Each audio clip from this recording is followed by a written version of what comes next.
Mick Jagger once again stirred the music world, not with a blazing guitar riff or electrifying stage presence, but with sharp words aimed at fellow rock legends, the Beatles.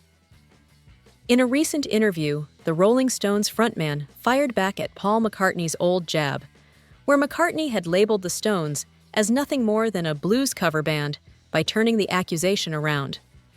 With a smirk behind his words, Jagger remarked that the Beatles, too, were just a blues cover band when they started out. Every band begins that way, he asserted, implying that McCartney's critique was both hypocritical and dismissive of rock history. This latest exchange reignites a rivalry that stretches back to the 1960s, when the Beatles and the Rolling Stones were locked in an unspoken battle for the crown of British rock. Though often portrayed as friendly competition, tensions occasionally surfaced. John Lennon once accused the Stones of mimicking the Beatles' every move, while Jagger, in an old interview, casually dismissed the Beatles' breakup with a shrug, saying he didn't care, and even saw it as a good move. Yet, amid the rivalry, moments of collaboration and mutual respect have surfaced over the decades.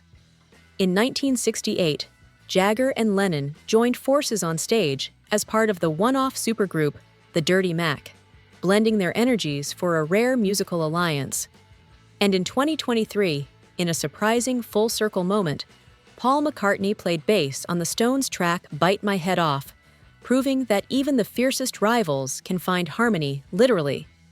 Still, Jagger's remarks carry a weight beyond casual banter. Are they the honest musings of a rock icon unafraid to speak his mind, or simply echoes of an old ego clash that refuses to fade with time? One thing is certain, the legend of the Beatles versus the Stones remains alive, not only in music history books, but in every word and note these titans continue to trade.